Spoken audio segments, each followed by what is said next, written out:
Yeliang with the first annual Freedom Project Award for Civil Courage. It is my distinct honor to present this to him on behalf of the Freedom Project and on behalf of all of Professor Sha's supporters.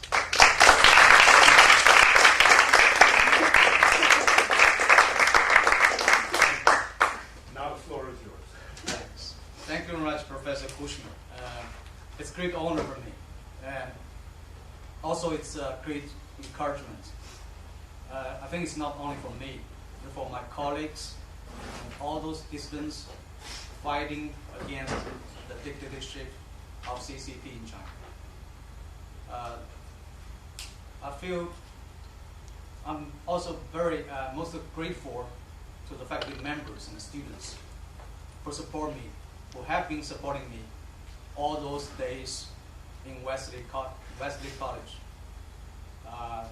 I think it's a very precious support and what's the most needed in the current period. Perhaps people know that since Xi Jinping got the highest power, actually in China, as more and more dissidents has been arrested and put in jail. And some of them even without any opportunity for people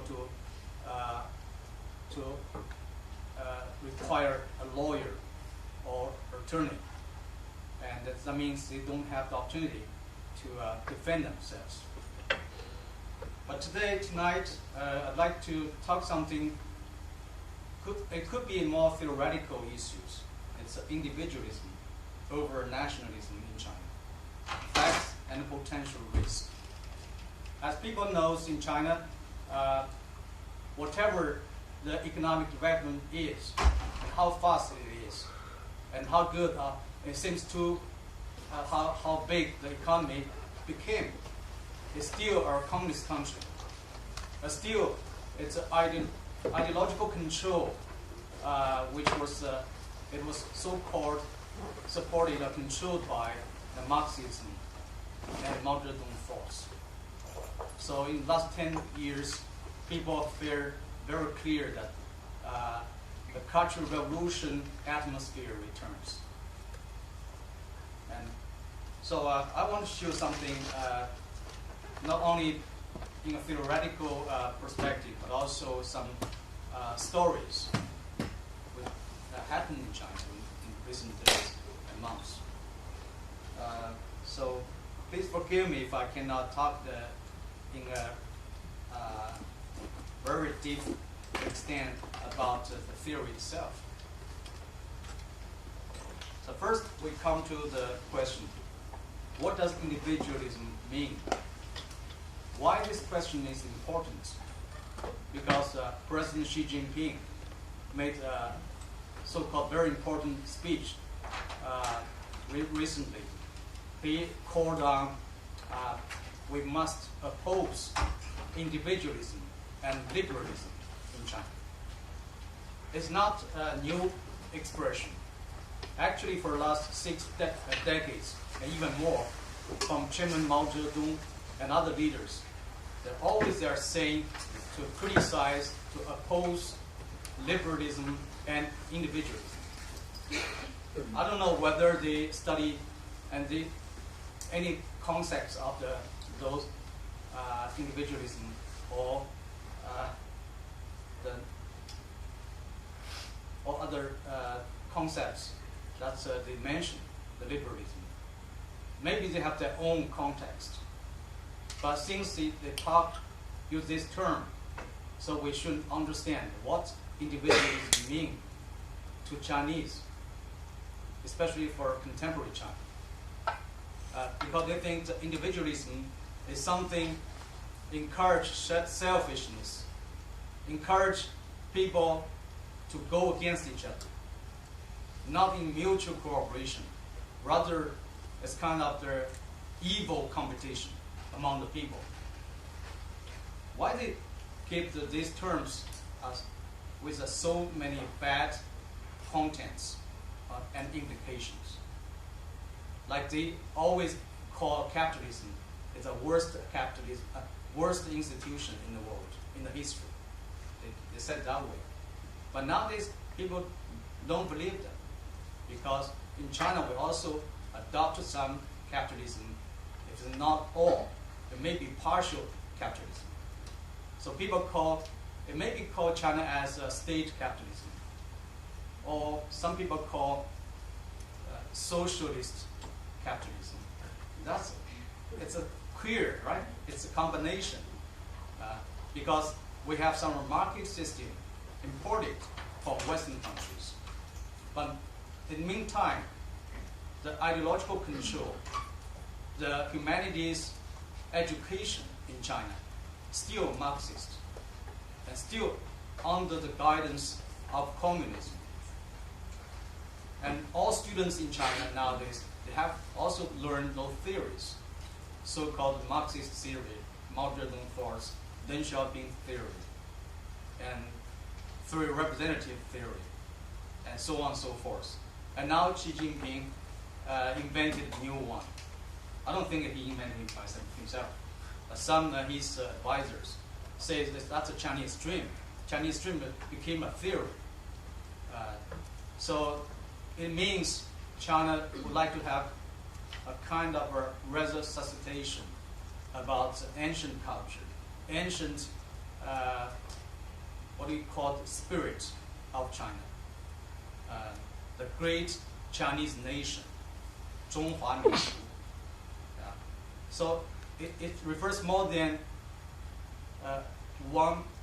I mean, it refers more on one minority or one nation. That could be Han nationalities, rather than all those minorities. So individualism, if you ask for the definition, I could find the best definition through the internet, and we can have a lot of definition, which was scientific and commonly accepted by the academic world, like this. It's a moral stance and also political philosophy, ideology, or social outlook that emphasizes the moral worth of individual. Maybe it sounds very common to the students and faculty members in US, but it's very unusual for Chinese, especially for several decades ago. At that time, people always have to believe in collectivism, communism, socialism. Individualism is a very bad term at that time.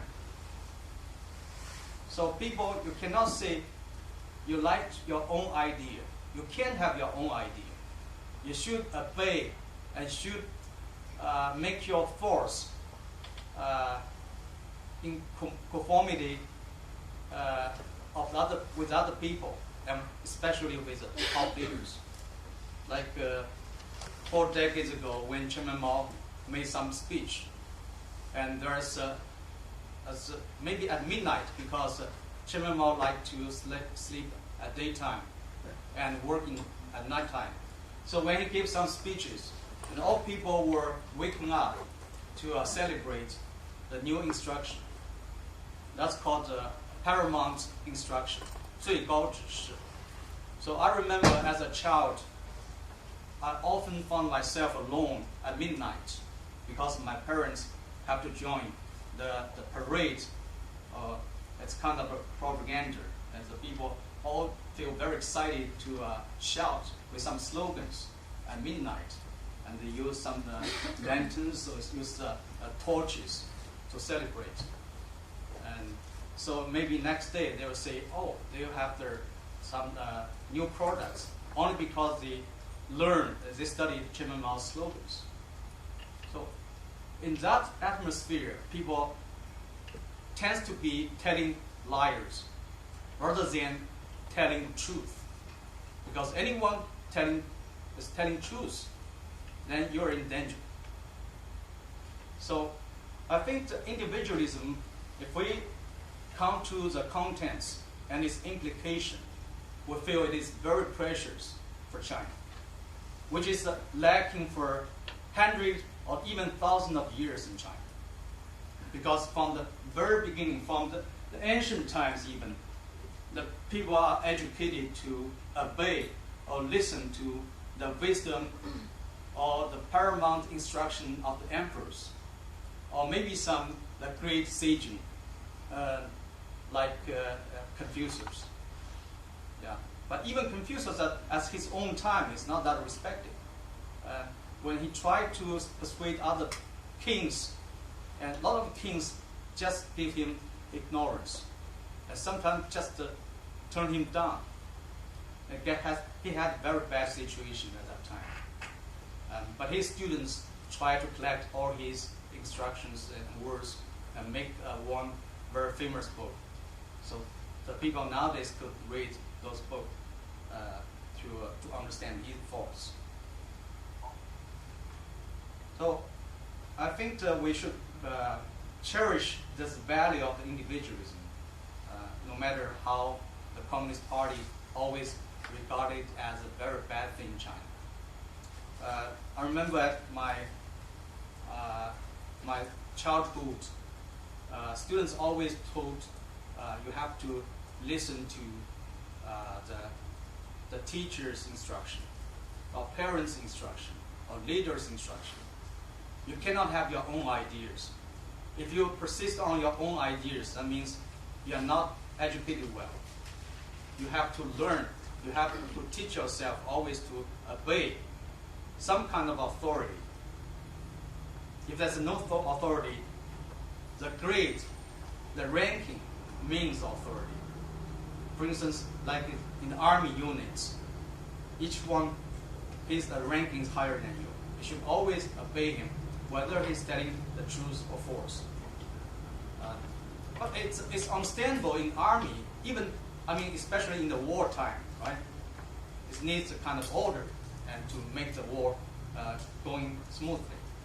But for the civilians, for the students, for the daily life, family life, you don't have to obey a kind of their instruction orders all the time. So the national psychology of the Chinese people, the first thing is to learn how to obey, how to compromise, even if you don't agree in your mind. So I just give you a kind of a region or foundation of the ideological logic for the current Chinese people. So that's understandable why so many people in China nowadays, they don't have their independent ideas. They don't know even how to think about it by himself, because it's always some ready answers, some ready solutions from the government, from CCP, from the paramount leaders. So they just save energy, because it's in vain if you try to invent your own ideas, and people would regard you as something very unsocial and how can I say, it's not amicable to sit this situation. So individualism makes individuals its focus and so starts with the fundamental premise that human individual is of primary importance in the struggle for liberation. So liberalism and libertarianism are very strange terms in China. If you say, hey, these days I read some book on liberalism, then people will strangely look at you. Oh, what do you think? What do you try to do with liberalism? They understand the people's freedom. That means you can go outside, and you can go to work and go to school. Then you have your freedom. But they care much less than the real speech freedom, the real freedom for academic work or research. Because in China, whenever you try to apply for funding to support your humanities or social science research, you know where you have to find your funding? It's all controlled by a state-level organization. It's called the National Social Science and Humanities Planning Commission. And this commission is under the leadership of the propaganda department of CCP. So that means every individual, if you want to do your own business or your research, you have to agree on CCP's values and their theory, their ideology. Otherwise, you cannot get funding. And even you cannot get a promotion if you say something go against those values. Maybe the young students, they don't have the experience, but in China, many scholars, they have the experience. They try to do their own research, but no way. Even cannot be published. So later on, people say, oh, we have to compromise. We have to survive. In order to get some funding for the research, I have to tell liars. I said, oh, I support Marxism, socialism, communism from the bottom of my heart. Okay, I agree with everything you said. And later on, I got the funding. And maybe I'm turned back and say, just bullshit. I don't believe it at all. But anyway, I got money. So this situation continued for years and years until now. And even it's getting nowadays getting even worse. You know, I told the students, Chinese students here, I said you are so lucky. If you study in China nowadays, you have to learn those. I will call them it's a bullshit. Communism, socialism, Marxism, all those things. You have to recite. You have to pass your courses, whether you like it or not. So, wasting a lot of time. You know, during my graduate years, I spent a lot of time on Marxist works, on Capital, all those selected works, and Lenin's works, Stalin's works, and Mao Zedong, Deng Xiaoping's works. Just wasting a lot of time. Otherwise, I can learn a lot of other disciplines, other valuable courses. So that's one thing, I think, whether you agree or not my ideas, but one thing is just judge by yourself. If the Chinese education is so good, why the national leaders always send their children to study in US, in Western countries? That's very simple, right? Why they think the capitalism is a very bad institution? They send their children, they send their wife to live in US, to get that residence and to transfer their capital and wealth into Western countries. So, judge people whether he believes something is based on his action, not only his speech. There's a lot of implication on individualism.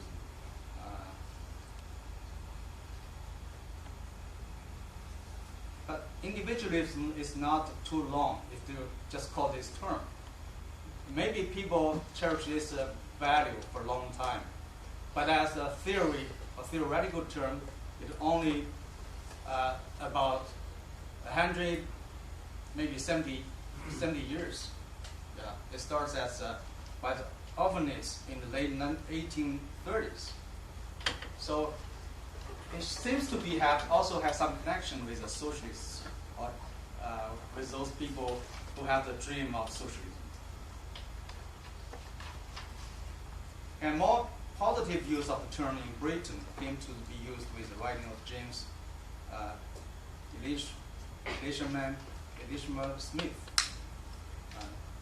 So I think I'm not trying to interpret all those terms because you know better than I do. As a Chinese, my mother tongue is Chinese, so it always not only for language, for terms, but always some difficulty to understand fully of the context and implication of some ideas. But for some common core values, that's universal. So there's no difficulty to understand, and also it's no difficulty to disseminate in China.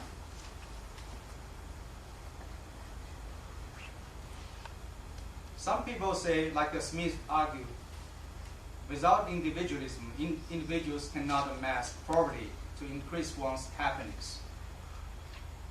So, if everyone will no matter how much can you create for the society, you have to contribute to a community and let the leader of the community to distribute your wealth or your income. Do you think it's an ideal institution like a socialism and communism refers to? At the very beginning, I think in China, I think the majority of people believe in this story because the Communist Party always told people the best and the ideal society is communism because every people are equal. Whenever you got some contribution, and they'll be distributed equally and fairly. But that was not true. When I was a child, I suffered a lot from the shortage of the consumer goods.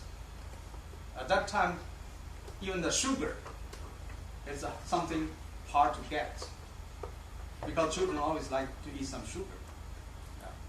At that time, everything was in the planned economy. Everything was controlled.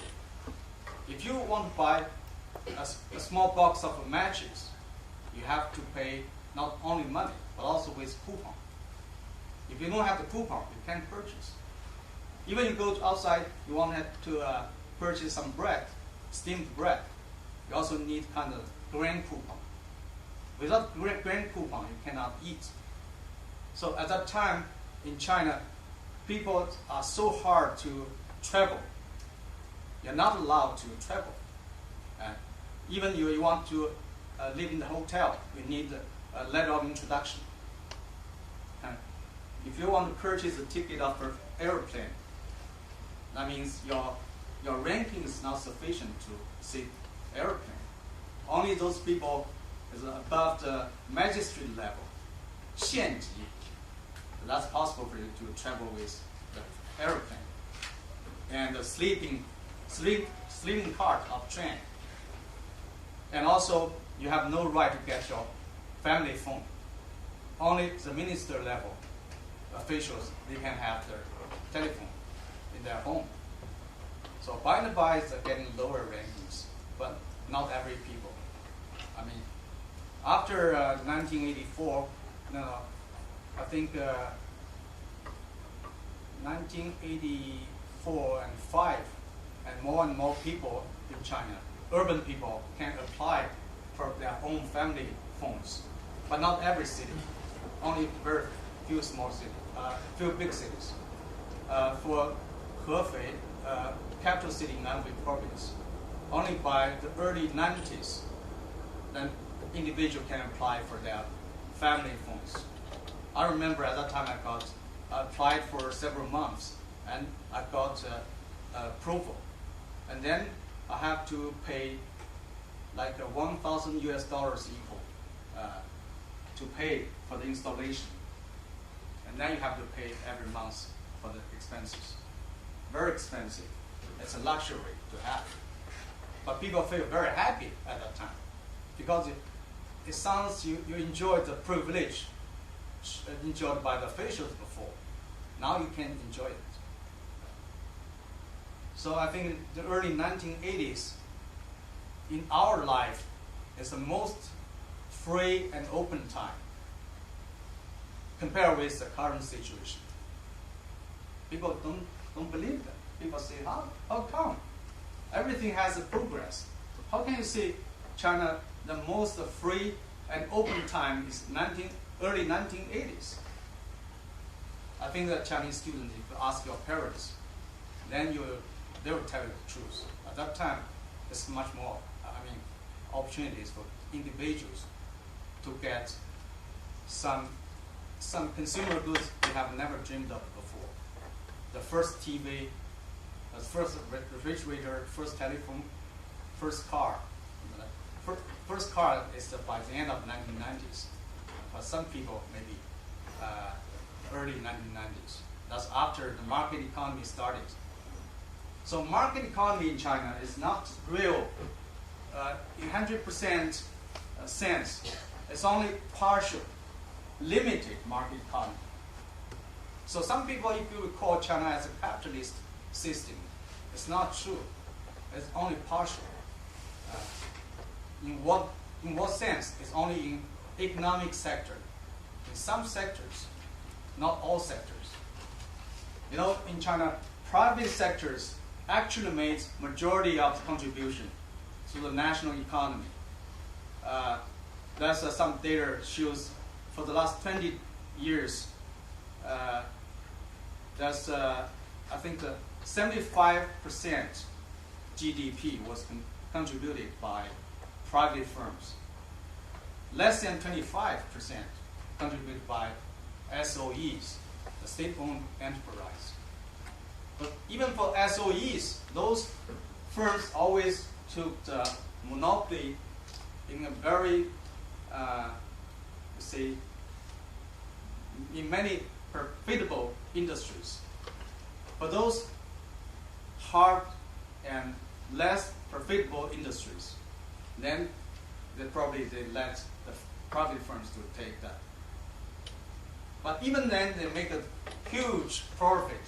They still enjoys a huge sum of subsidies from the state government, like China Petrol, like China Chemical, and also many, like Telecom, China Mobile, all those big companies. They make big fortunes, but they never share those fortunes with the average Chinese citizen. I mean, the average Chinese citizen, they have hardly any benefits or welfare shared by those big firms. So if you ask yourself, as a Chinese citizen, what kind of benefits and welfare can you enjoy in your city? In China, only Beijing, Shanghai, Shenzhen, Guangzhou, those big cities, they have a better public facilities for average Chinese citizen. But for the majority of the cities in China, they have a very poor, shabby public facilities. And nowadays, of course, something has been changed. And in many cities now, they have the construction of the railway, subway, and parks, and sports, all those stadiums, all those things. But even that, with some very beautiful, huge investment, the stadium was built into something luxury. But after a certain game, like the Olympic Games, when Olympic Games was over, and those stadiums just stay there for nothing. It's not open for the public. Only some stars and singers, when they need to have the performance, then they use that. But average citizen, if they say, hey, I want to use that gym, I want to use that the playgrounds for the children, it's not possible. So I hope some students here can argue with me, because I have a lot of facts to answer. Olympic Games, all those the sports grounds nowadays, some of them because lacking of management and maintenance. Nowadays, it's almost got a lot of troubles with facilities. So those things, when the Chinese government doing those things, they just want to make kind of miracle to show, always showing off to the outside world. And after the showing off, then they just shut it down. They don't intend to use it effectively. They don't want to share it with the average Chinese citizen. So that's the problem. The collectivism and nationalism always in a very high profile. When the person, individual person, if you want to say, I should fight with my own rights, I need more benefits, you feel it's difficult. Whom you are going to tell? Whom you are going to argue with? Nobody really listens to you. Of course, when people say, oh, when there's People's Congress, then that's opportunity for you to make suggestions, to make a criticism. Do you think is that possible? I tried myself. As a Beijing resident, I tried for many years 10 years ago. I tried at least 3 years to apply opportunity to attend and audit the Congress, the Beijing Municipal Congress. It was supposed to be open to at least 20 or 30 persons each year. But when, at the first time you found in the newspaper, you make the phone call to that number. It always says it's occupied all the time. It's always busy. No people pick up your phone. And eventually you make the phone through, then people told you, okay, the quotas are full and all occupied, and you cannot apply it anymore. I tried it several years. It failed. Yeah. That's a national library in Beijing. It's compared with Congress Library. It's the biggest in China. It's a huge collection. As a Beijing citizen, and also I'm the professor of economics in Peking University, I want to use that library. Apply for the library card is very hard. Not only your ID, but also needs a letter of introduction and to tell the rankings. Only very few people above the rankings, you can get the library card to borrow. Even if you got the card, you borrow 5 books at one time. And normally it's 1 month. It's very high fine if you cannot return book on time. And it's very hard to find your book. If you give the catalog numbers to the librarians, you probably wait for half an hour to get the book because they have to search in the storage for a long time. So whenever they are boasting how many books that they have in this library, it means nothing to ordinary people. If you try to find some the history archives, and people say, no way, you are not qualified to read that files. That's a secret. So only some high-ranking officials are qualified to read those files. But actually, those officials never try to salvage those files. So that's a contradictory, right? When people say serve the people, the leaders always say that way, serve the people. So what kind of people did they really want to serve? Only high-ranking officials and some privileged people. So many stories to tell the truth in China. So the first time I remember in the library of the UCLA, I asked the librarian a question. I said, how many books could I borrow for one time? Then that librarian laughed at me. How many books do you think you need to borrow for one time? 200 books is nothing. I got shocked. It really meant that. He said, if you want to borrow 200, you could have it. So it's very admirable to share those resources. So as a student studying in the US, you must have the same feeling when you came the first time, right? And individualism and society. So what's the relationship between the individuals and society?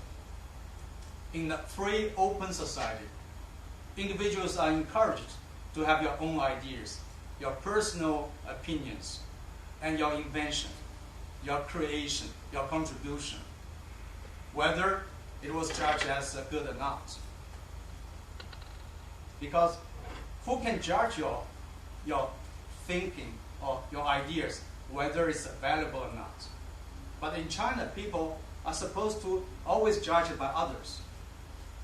For instance, in China, always some people, they are in charge of to guide or correct the whole people's thoughts, ideological works. Who did that? It's the Department of Propaganda of CCP. They are in charge of all the national people's ideas and thoughts. That means they control your thinking. And in 2009, in May, I wrote a letter to the head of this department, propaganda department of the CCP. He's a very high-ranking guy. His name is Liu Yunshan. Now he's one of the 7 top leaders in China, in charge of the ideological control. I said, in what way do you think you're qualified to judge other people's thoughts and thinking? You have a poor education record. How can you judge other people whether they are good or not? Because this guy, they only have he had the education of the middle school, like your, what do you call high school diploma. That school only, his major is a political education. That's a middle level education diploma. 是中等师范学校，然后政治教育专业毕业。That's his own education, the whole education. And then later on, of course, he went to the Central Party School in Beijing. I don't think that is called education because it's kind of a training of the CCP's ideology. So it's not a real education. Yeah. But this guy tends to charge any works, any books, if they think it's not right, he said it's not right. It cannot be published. Even if it's published, he said burn it, destroy it.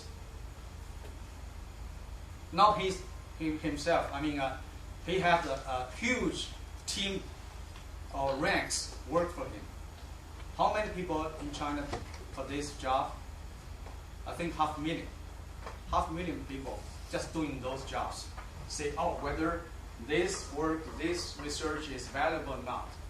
If they think it's not correctly in political sense, that means it cannot be. It should be banned. Banned for publication, banned for dissemination all the time. And in these 2 years, it's getting even worse. I just got a message a week ago about several of my friends, their books are banned to publish. Like Professor Mao Yushi, a senior economist. He's 85 years this year. His books has been banned. And also Professor Yu Yingshi, the former Princeton professor, who taught at also Harvard and Yale for many years. His books is about the classical Chinese philosophy. Even those books cannot be published. Even after publication, it cannot be sold in China. And then these days, all books have been withdrawn from the shelves and to be burned or to be destroyed. And many stories happened in this 1 or 2 years.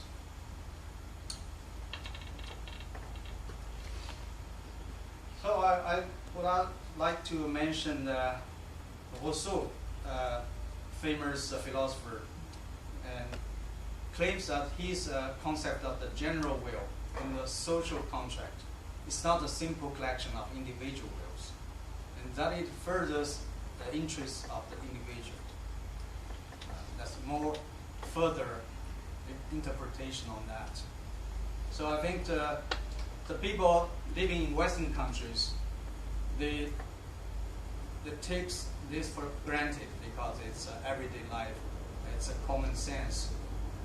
But for the people living in China, or even the young students that came to US, I think that's something totally new to understand and to accept. Because in China, in the education system, those kind of concepts are just go against the collectivism and the communism, nationalism, patriotism, and all those things. There's many things I have to. That's one key concept I will see. Individualism is often contrasted either with totalitarianism or with collectivism. Like people know that the former Soviet Union and all those socialist countries, communist countries, like people living in China and Korea nowadays, they suffer a lot from those things. The famous novel is 1984, and also The Animal Farm. All those books shows the sufferings from that kind of things. don't expect the kind of the company of the music.